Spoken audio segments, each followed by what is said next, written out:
네, 안녕하세요. 오늘 원포인트 주식 레슨 22화를 시작을 해보도록 하겠습니다.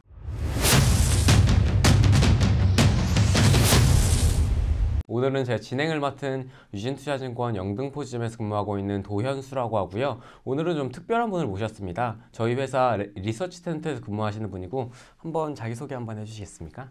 네, 안녕하세요. 저는 유진투자증권 리서치센터 그리고 코스닥 벤처팀 소속 김세희라고 합니다. 네, 반갑습니다.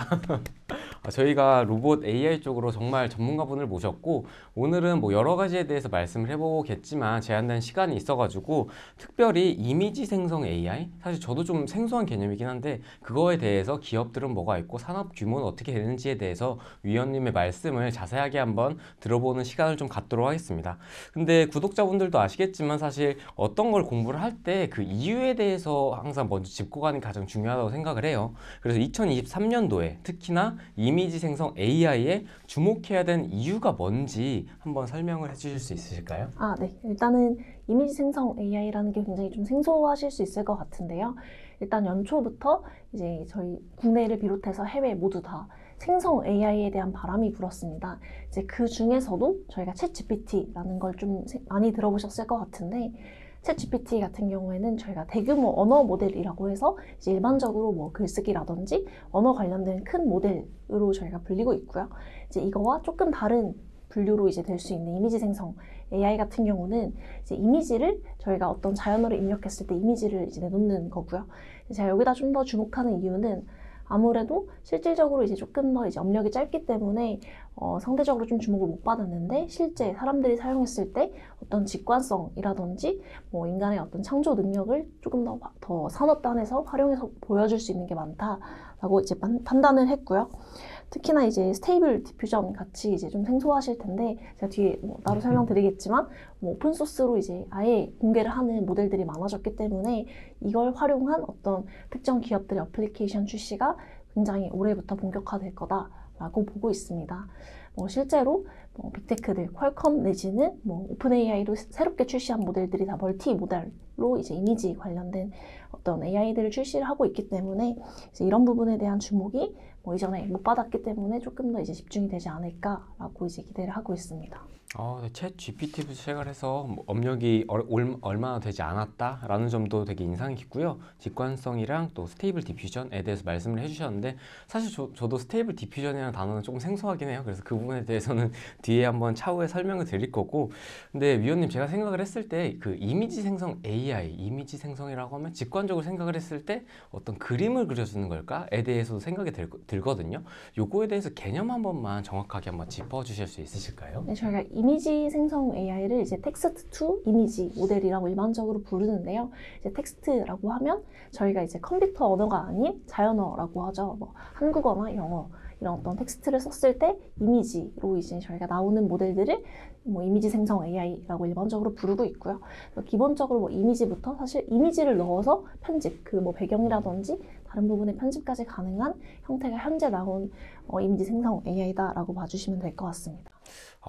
이미지 편집을 통해 가지고 할 수 있는 AI다. 근데 이게 사실 정말 그 상용화가 된다면은 저희 인간 삶에 있어가지고 이미지를 넣게 되면은 텍스트로도 변환이 되고 자연스럽게 업무 처리도 될 수 있다라는 큰 장점이 있을 것 같습니다. 그러면은 사실 아직은 업력이 얼마 되지 않은 그 산업군이고 또 앞으로 기대가 되는 산업군인 만큼 스타트업에 대해서 한번 얘기를 해보면 좋을 것 같아요. 그럼 혹시 이미지 생성 AI와 관련된 그 유니콘이 된 스타트업 기업이 혹시 있다면은 잠깐 소개를 좀 해주실 수 있을까요? 네, 저희가 일반적으로 이미지 생성 AI의 파운데이션 모델이라고 하면 이제 기본 모델이 되는 거라고 이제 볼 수 있는데요. 이제 그런 모델을 출시하기 시작한 게 딱 1년 전이고요. 그래서 작년 하반기부터 굉장히 많은 유니콘들이 탄생을 했는데요. 제가 앞서서 말씀드린 스테이빌리티 AI의 스테이블 디퓨전이 이제 흥행을 이끌면서 이제 유니콘이 되었고요. 두 번째로는 제스퍼, 그다음에 글린, 오픈 AI는 당연히 유니콘이 이미 됐었고요. 그리고 되게 좀 생소하실 수 있을 것 같은데 허깅페이스라고 해서 국내의 AI 반도체 업체들이랑도 굉장히 협력을 많이 하고 있는 스타트업들이 이제 유니콘이 됐다라고 봐주시면 될 것 같습니다. 그러면 혹시 국내에서도 상장회사, 비상장회사 좀 나누지 않고 이미지 생성 AI 관련된 기업이 있을까요? 아직까지 이제 이미지 생성 자체 AI를 개발하고 있다라고 보면 좀 어려울 것 같긴 한데요. 카카오 같은 경우에는 이미지 생성 AI를 이미 출시를 계속해서 하고 있습니다.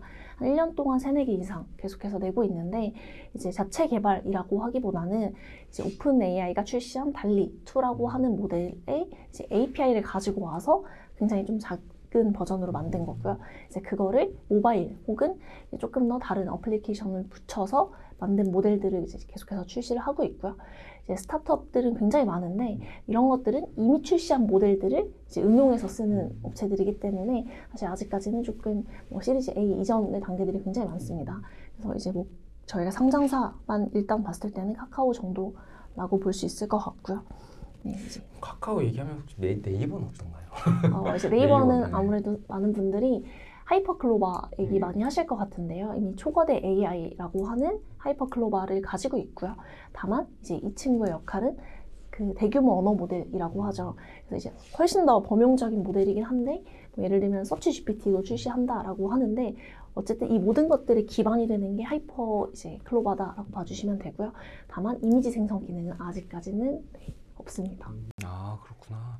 그럼 혹시 그 이미지 생성 AI 관련해가지고 사실 지금 기술력이 굉장히 많이 챗 GPT부터 시작을 해서 굉장히 많이 부각이 되고 있는데, 다른 한편으로는 이런 걱정을 하시는 분들도 있을 것 같아요. AI가 계속적으로 나오게 되면은 과연 그 정치권에서 법적인 리스크라든지 아니면 제도적인 태클을 거는 부분은 없는지, 왜냐하면 또 출처에 대한 이슈가 분명히 있을 수도 있을 거고, 아니면 정보의 증빙성이나 아니면 윤리적인 문제도 있을 텐데, 혹시 그런 거와 관련해서 현재 진행 상황이 어떤지. 사실 AI도 규제를 해야 한다, 그리고 저작권을 어떻게 봐야 하냐라는 문제들이 굉장히 많은데요.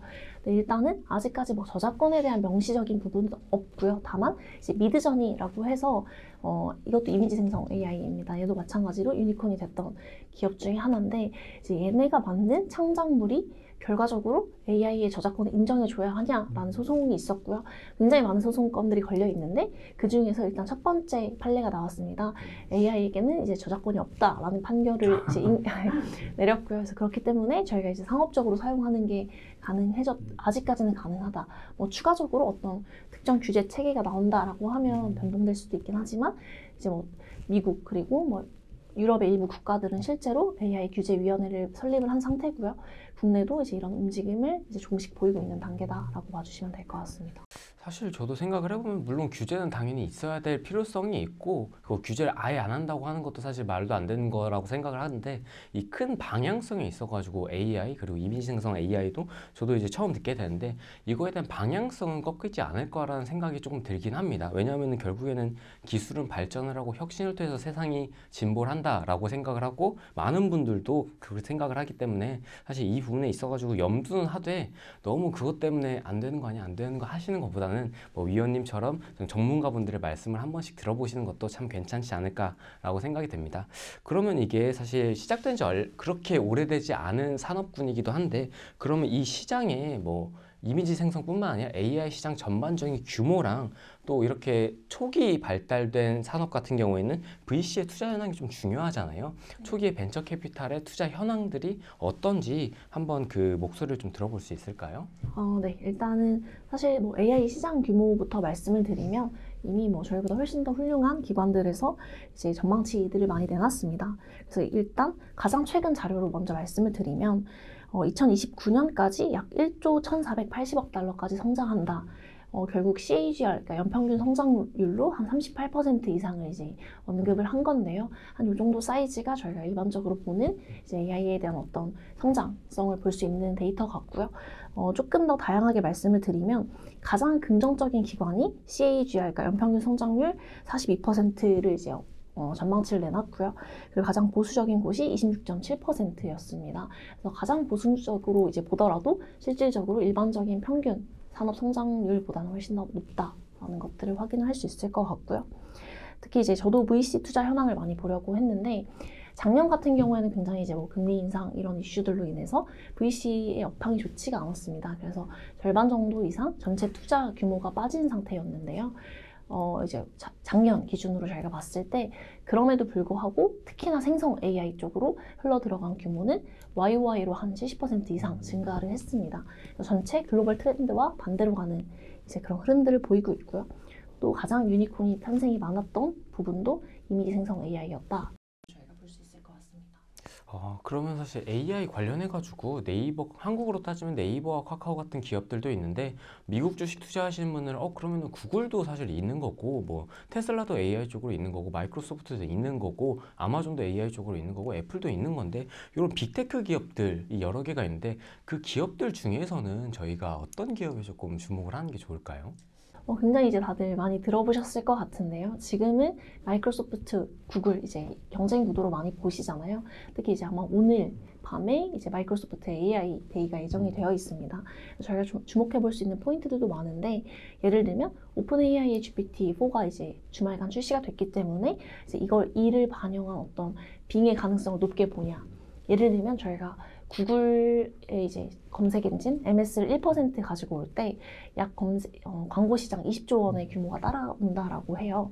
네, 그러면 한 3, 4% 정도만 가지고 오더라도 마이크로소프트 입장에서 굉장히 유리한 측면이 있을 수 있을 것 같고요. 이제 저희가 그렇게 단편적으로 생각을 하면 마이크로소프트 룸, 구글 숏 이렇게 생각을 할 수도 있을 것 같은데요. 네, 반대로 이제 당연히 구글은 이전부터 AI 업체들에 대한 투자를 많이 해왔기 때문에 저희가 그러니까 구글의 바드라고 해서 챗봇 출시가 이제 아직 공개가 안 됐는데 네, 아마 이번 주에서 뭐 다음 주에 아마 출시가 될 것 같아요. 그래서 이걸 보고 실제 성능은 보통 저희가 생각했을 때는 가장 앞서 있다라고도 할 수 있어요. 왜냐하면 챗 GPT의 가장 한계가 2021년까지의 데이터밖에 학습이 안 된다라는 이제 그런 한계점이 있는데요. 뭐 이번 모델 같은 경우에는 아예 인터넷에 연결이 되기 때문에 뭐 실제로는 소스, 그러니까 출처까지도 아예 명확하게 표기를 할 수 있습니다. 그래서 이제 그런 부분들이 제가 봤을 때 관전 포인트가 되지 않을까라고 생각을 하고요. 이 두 개 중에서 이제 고르기 힘들다라고 하는 분들 입장에서는 결국 이게 이제 반도체에 대한 수요를 이끈다라고 이제 해석을 할 수 있기 때문에 뭐 엔비디아로 이제 관심을 많이 돌리시는 것 같고요. 그 이외에 좀 저희가 생각을 해보면 그러면 결국 AI는 커지는 산업이기 때문에 이런 것들을 경량화하고 이제 조금 더 특이한 포지션들에 주목해보고 싶으신 분들도 있을 것 같아요. 이제 제가 좀 주목하고 있는 기업 중에 하나인데 몽고DB라고 하는 이제 SQL 하는 업체가 있고요. 굉장히 좀 복잡한 기술이긴 하지만 이제 그런 기술들이 일반적으로 사용되는 거는 결국 AI의 사용량이 늘어나면 경량화를 해서 이제 좀 상용화 가능하게 해야 되기 때문에 그 단계를 해주는 업체다라고 봐주시면 되고요. 그래서 클라우드 부분과도 연관이 될 수 있습니다. 한 이 정도 기업 정도를 제가 말씀드릴 수 있을 것 같아요. 좀 하나 좀 궁금한 게 사실 그 반도체 쪽 들어가는 GPU 쪽으로 사실 독점 기업은 엔비디아잖아요. 근데 엔비디아인데 사실 후발업체로 따라오는 게 AMD로 있잖아요. 근데 AMD와 엔비디아는 기술력 차이가 혹시 얼마나 나요? 물론 MS 차이는 많이 나는 걸로 알고 있는데 과거 CPU 때도 엔비디아가 그 인텔이 독점을 하고 있었지만 AMD가 많이 따라왔었잖아요. 그런 거에 대해서도 아마 해외 주식 하시는 분들 조금 염두에 두시고 있으신 분들 좀 있으실 것 같아요. 사실 뭐 기술력에 어느 정도의 차이가 있냐 이런 것들은 사실 정량화하기가 되게 애매한 지표들이잖아요. 그래서 개인적으로는 어떤 AI라는 테마나 뭐 산업을 볼 때 결과적으로 저는 이제 기술력의 차이가 그러니까 의미가 없다라고 저는 지금 의미가 없는 구간이라고 보여지거든요. 이제 그 이유는 실질적으로 누가 얼마나 빨리 BMR을 해서 이제 매출을 내냐 이런 게 조금 더 의미가 있는 구간으로 보여지기 때문에 이제 그런 측면에서 조금 설명을 드리면 결국 저희가 엔비디아한테 높은 밸류라고 하죠. 이제 그런 것들을 부여할 수 있는 이유는 제가 생각했을 때는 소프트웨어 쪽에 있다라고 보여져요. 결국 이 GPU를 가져다가 뭐 마이크로소프트만 하더라도 지금 엔비디아의 A100을 다 가져다 쓰는 형태인 거잖아요. 결국 이제 이걸 가지고 쓸 수 있는 기업들을 많이 락인을 시켜놨기 때문에 이게 가장 큰 경쟁력이고 결국 이게 이제 점점 격차가 더 벌어질 수 있는 그런 요인이 되지 않을까라고 생각을 하고요. 그런 선상에서 봤을 때 지금 AI 반도체라고 하는 NPU 업체들 이제 주목을 많이 받고 있는데 걔도 결국 소프트웨어를 얼마나 그럼 다른 기업들을 가지고 올 수 있냐, MS를 가지고 올 수 있냐라는 측면에서는 아직까지는 GPU에 높은 저희가 밸류를 부여할 수밖에 없지 않을까라는 생각을 개인적으로 가지고 있습니다. 다행이네요. 네. 아, 네. 이렇게 해서 저도 엔비디아랑 마이크로소프트 기업에 대해서 굉장히 관심을 갖게 보고 있었는데 위원님 말씀 들으니까 조금은 더 확신이 생기는 것 같습니다. 네, 그럼 이렇게 해가지고 원포인트 주식 레슨 22화에서는 이미지 생성 AI는 무엇인지에 대해서 자세하게 한번 살펴봤고 그와 관련된 AI 시장의 규모는 어떤지 또 VC 벤처 캐피탈들의 투자 현황은 어떻고 국내 기업과 해외 기업 특히나 빅테크 기업 중에서는 어떤 기업들이 있는지에 대해서 위원님의 고견을 한번 들어봤습니다. 그럼 이렇게 해가지고 오늘 22화는 마치고요. 23화에서는 더 좋은 컨텐츠로 다시 찾아뵙도록 하겠습니다. 감사합니다.